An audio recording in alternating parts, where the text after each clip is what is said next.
Gente, a graça e a paz do nosso Senhor Jesus Cristo. Boa noite para vocês. Hoje eu quero ser um pouquinho rápida e a reflexão que eu quero deixar essa noite para vocês está no livro de Mateus, no capítulo 13, tá bom? É a parábola do semeador. Então lhes falou muitas coisas por parábola, dizendo: o semeador saiu a semear. Tudo que Cristo ele faz referência é sobre o cotidiano, né, das pessoas ali daquela época, para que a palavra dele fosse melhor assimilada.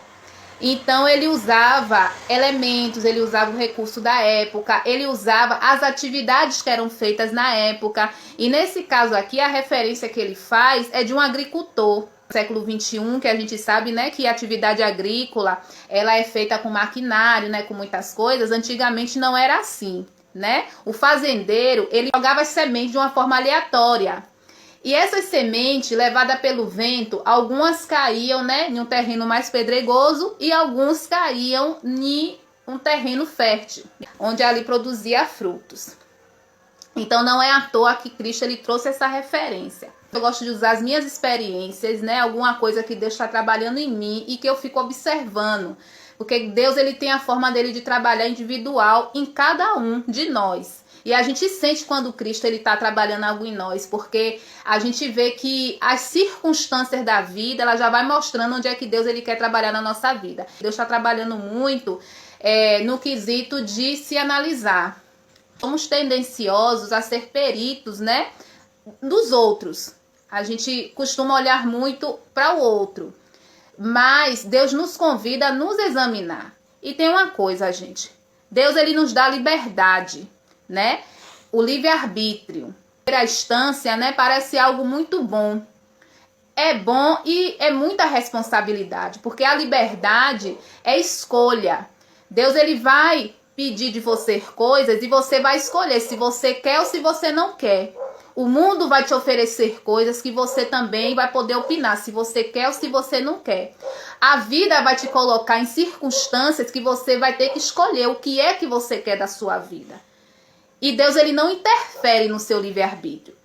E pode parecer também muito bom isso, mas não é. Porque se a gente é alguém impulsivo, a última coisa que a gente faz primeiro é pedir a orientação de Deus. A gente age com o nosso impulso. A liberdade da gente é algo que é muito complicado a gente administrar no nosso dia a dia, quando a gente pensa que todas as nossas escolhas, ela vai acarretar consequências. Por que eu estou frisando na nossa liberdade e no nosso livre-arbítrio? Bom, se Deus, que é o nosso Criador, ele não interfere no nosso processo, né, de escolha, claro que ele aprova ou reprova, viu, gente? No momento que a gente faz uma escolha que não é do agrado do Senhor, que não é a vontade dele, ele vai te avisar. Você não vai sentir paz. Ali já é Deus falando, já que ele não tá naquele negócio. E nem assim ele interfere na sua escolha, porque às vezes tem coisas que você sabe que não é a vontade de Deus, porque você não tá sentindo paz e mesmo assim você faz. Se nem Deus, ele interfere, né, nas suas questões com relação às suas escolhas, quem somos nós para poder avaliar na nossa ótica humana como é que o nosso irmão ele deve fazer ou ele deve se comportar? Pior ainda, a nossa tendência não é nem chamar o irmão e aconselhar a gente. É a gente querer invadir, né, a vida do irmão, às vezes, de forma até involuntária, gente. Ele prega a palavra, mas ele é mais quietinho, aí a pessoa fica assim, é frio. Se a pessoa já é mais falante, aquela pessoa, né, que grita, né, no microfone, eu conheço irmão mesmo que o tom da voz dele é alta, né? Aí alguém vai falar pra ele que ele tá errado, é assim que Deus usa ele. Tem pessoas que já é mais animada, tem pessoas que já não é mais introspectiva, mas ele passa a palavra e Deus ele usa cada um sem anular a essência. É isso que as pessoas esquecem, que ninguém é igual a ninguém. E o processo que Deus pede de você, talvez ele não tá pedindo do seu irmão. Irmão meu, minha irmã, é pecado, viu? Essas argolas aí que você usa, misericórdia. Não, gente, tá errado. Porque Deus falou aquilo pra mim. E Deus, ele sabe a maneira de falar com a gente. Porque o homem, ele não sabe, gente. O homem, vocês sabem o que é que ele vai despertar na gente? Rebeldia. Porque quanto mais ele falar assim, eu não faça, a gente, pela rebeldia, a gente vai endurecer. A tendência é da gente endurecer. Primeiramente, porque esse irmão não está falando no espírito. Segundo, que Deus, sabendo quem é você, ele sabe a maneira de chegar ao seu coração. Uma hora você larga que você nem percebe. Gente, eu já fui muito crítica porque as pessoas gargalhavam, porque as pessoas eram assim, porque as pessoas eram assadas. E Deus estava trabalhando em mim sem eu perceber. E hoje, eu tô aqui sentadinha aqui falando com vocês, isso porque é um processo que Deus, ele tá me colocando. E eu tô crescendo. Cada vez que Deus, ele começa um processo com você, e você entende esse processo, e você se submete, você começa a ver frutos em você. Eu me sinto diferente depois desse processo que Deus me permitiu passar. No capítulo 25, ele fala assim: toda cidade ou casa dividida contra si mesmo não subsistirá. Por que está havendo tanta contenda a gente dentro do corpo de Cristo? Porque a gente está se metendo onde não é da nossa conta. A gente foi chamado para uma coisa, a gente está querendo se meter em terreno que não é nosso. A gente está querendo fazer coisas que Deus não pediu para a gente para poder fazer. Se todo crente chamado por Deus se preocupasse com o chamado que Deus tem na nossa vida, a Igreja de Cristo, ela estava andando para frente. Está acontecendo divisões dentro da igreja porque as pessoas estão deixando de olhar para a palavra de Deus, estão deixando de ler a palavra de Deus para poder se tornar um cristão exemplo. Se a gente só levasse em conta o que Deus ele nos chamou, estava todo mundo ali nos seus postos e a Igreja de Cristo estava avançando com tanta heresia que está se levantando agora. E eu falo dentro dos falsos templos, se levantando falsas doutrinas, se levantando doutrinas de jugo, doutrinas de dinheiro, doutrinas, tudo obra de engano. Se levantando. Então, nós que possuímos o caráter de Cristo, a gente tem que mostrar isso com a nossa vida. Não é tempo da gente retroceder. É tempo da gente caminhar para frente e buscar aquilo que Deus nos chamou para poder fazer. E parar de estar trazendo o mundo para dentro da gente, repreendendo a fofoca, repreendendo a contenda, buscando os frutos do Espírito. Olha só, gente, o sermão da montanha, o que Deus fala. Bem-aventurados pobres de espírito, porque deles é o reino do céu. Bem-aventurados que choram, porque eles serão consolados. Bem-aventurados mansos, porque eles herdarão a terra. Bem-aventurados os que têm fome e sede de justiça, porque eles serão fartos. Bem-aventurados os misericordiosos, porque eles alcançarão misericórdia. Bem-aventurados limpos de coração, porque eles verão a Deus. Bem-aventurados pacificadores, porque eles serão chamados filhos de Deus. Bem-aventurados os que sofrem perseguição por causa da justiça, porque deles é o reino dos céus. Bem-aventurados sois vós quando vos injuriarem e perseguirem e mentindo disserem todo mal contra vós, porque por minha causa, por causa de Cristo, exultai e alegrai-vos, porque é grande o vosso galardão nos céus, porque assim perseguiram os profetas que foram antes de vós. É isso aqui, gente. Todos que foram chamados de Deus, do Senhor Jesus Cristo, ele tem que buscar isso aqui. Porque Deus fala aqui, olha só o que Deus fala no 9. Bem-aventurados pacificadores, porque eles são chamados filhos de Deus. Então aqueles que não são pacificadores são chamados de quê? Da igreja a gente confundindo as coisas, a gente vê a igreja inchada. Mas a gente conta de dedo as pessoas que estão cuidando da sua própria vida espiritual. E eu era uma dessas pessoas. E gente, é normal, é natural da gente ser humano, a gente ser assim. Mas busque em Deus. O que é que Deus quer de você? Busque na Bíblia, na palavra do Senhor. Como é que eu posso aprender a ter o caráter de Cristo e abandonar essas velhas práticas? Abandonar essa falta de pureza, essa falta de santidade, tudo que não procede do Senhor. Porque se a gente ficar trazendo para nossa vida, a gente ainda está ligado ainda, enraizado no mundo espiritual, com coisas malignas. Tem demônios ainda segurando a gente no mundo espiritual. Porque se não procede de Deus. Porque tem muitas coisas no mundo espiritual acontecendo que a gente não vê, não. Mas que a gente ainda tem problema para largar certos tipos de coisa que nós sabemos que está nos aprisionando e está interferindo no nosso caráter espiritual, busque de Deus, para que Deus ele venha tirar de você e comece um processo de libertação, para você ser verdadeiramente usado por Deus, para que nada venha a ser retido no mundo espiritual, porque Deus ele não está encontrando acesso, porque nós não estamos dando, vou me colocar também, para que Deus venha fazer mais através da nossa vida, porque não existe um chamado de Deus, um escolhido por Deus de obra pequena. Todos os que estão em Cristo Jesus, que se deixam usar plenamente, que está plenamente sendo usado por Deus, ele está fazendo, realizando coisas grandes.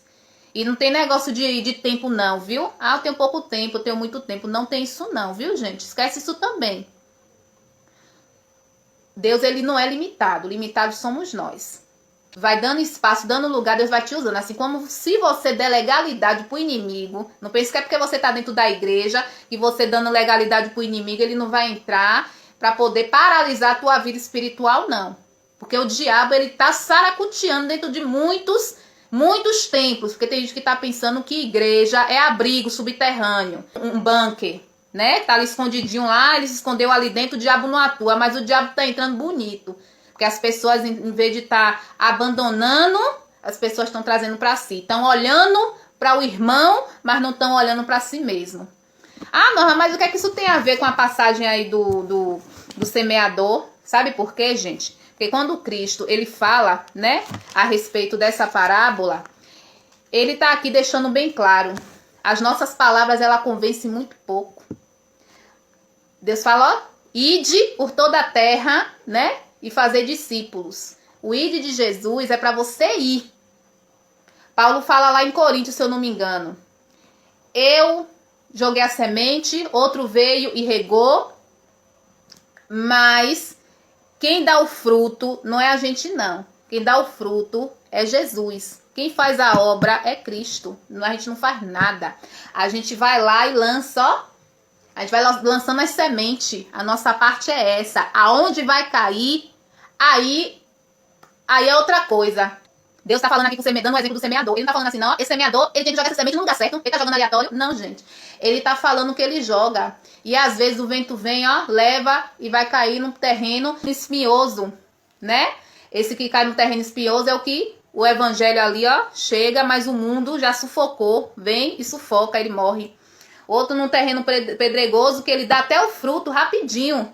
Mas por não ter raiz, o sol vem lá, ó, e mata. Mas tem aquele que vai cair no terreno fértil. Aquele que vai cair no terreno fértil, ele vai produzir. Mas é por meu falar? Não. É por meu insistir? Fulano, você tem que ser assim. Fulano, dentro do culto, a pessoa quer que as pessoas, provocando emoção na pessoa.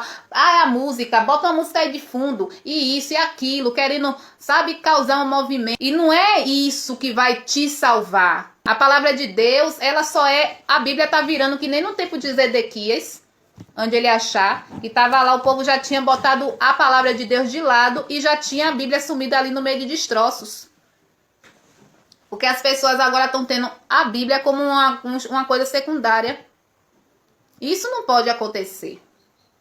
Porque nossas palavras, ela pode convencer muito pouco, ou quase nada. A única coisa que essa geração está provocando nas pessoas, sabe o que é?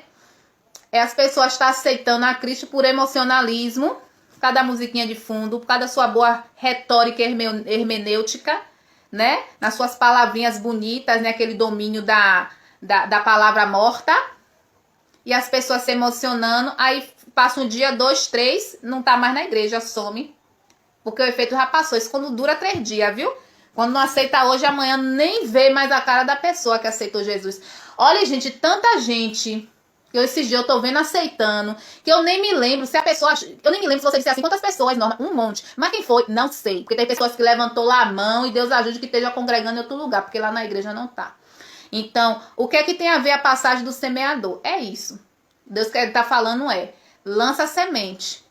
Agora a gente não tem que chegar e manipular para poder dizer, eu estou ganhando almas para Jesus, sou eu que estou ganhando alma para Jesus. Gente, talvez uma semente que você vai lançar hoje, a pessoa vai aceitar só daqui a 1 ano, você nem lembra daquela pessoa. Eu vejo o testemunho do Matos Nascimento, ele disse que ele recebeu um panfleto, ele se converteu através de um panfleto que ele recebeu em um avião. Ele leu e foi tocado ali pelo Espírito Santo de Deus. Talvez a pessoa que deu o panfleto para ele nem sabe. E ele nem sabe quem foi. O que é que hoje está acontecendo? Muita vaidade. Então as pessoas querem colecionar pessoas que estão sendo ali, estão levantando. É por causa de mim, é por causa do meu louvor, foi por causa da minha pregação, foi por causa... Entendeu? Por que eu li essa parábola? Para as pessoas entenderem que a nossa parte é jogar semente. E a gente não precisa saber onde é que vai cair, se vai produzir fruto, não. A gente tem que ir. A gente não sabe. Quanto mais pessoas a gente ir levar o reino de Deus, a gente já está fazendo a nossa parte. Gente, nós somos insignificantes. A gente tem que se recolher a nossa insignificância. A gente tem que parar de se achar alguma coisa. A gente tem que parar de querer consertar nosso irmão e não consertar nós mesmos. Nós temos que fechar mais a nossa boca e dar exemplo com a nossa vida. Você sabia que o maior testemunho que você pode dar é da sua vida? Tem gente que faria um serviço tremendo para Deus se ficasse com a boca fechada. Porque tem gente que faz um desserviço pro reino terrível, porque fala do que não vive. E ali ele provoca uma dureza no coração de quem está ouvindo. Enquanto que você, fazendo o que você tem que fazer, vivendo em retidão, respeitando um ao outro. Gente, respeitar a empatia. Ultimamente o mundo está precisando de pessoas empáticas, pessoas que se coloquem no lugar da outra. Cuidado com a tua boca, cuidado com o que você vai falar, cuidado como você vai falar. Se coloque no lugar dela e veja como você vai usar as palavras, para você não machucar. Porque o livro de Provérbios fala, gente, que até a verdade dita na hora errada é maldição. Até a verdade tem a hora certa de se falar. Tem a hora certa, tem o momento certo, tem a forma de você chegar até a pessoa, de você abordar a pessoa. Porque às vezes você está inflamado e você quer passar alguma coisa para alguém. Você está inflamado e você não dosa as suas palavras. Você fala muito. Às vezes, gente, era uma situação que poderia ser falado, mas se fosse colocado com temperança, com amor, de uma forma branda. Deus fala que a palavra branda desvia o furor. Então a gente tem que ter isso. Misericórdia, um terremoto. Pode um terremoto. Minha filha balançou aqui um pouquinho a mesa. Então a gente tem que aprender isso. Deus fala que o amor ele constrange. Mas se ele for dito numa hora errada, numa má hora, você perdeu a oportunidade ali de ganhar o teu irmão.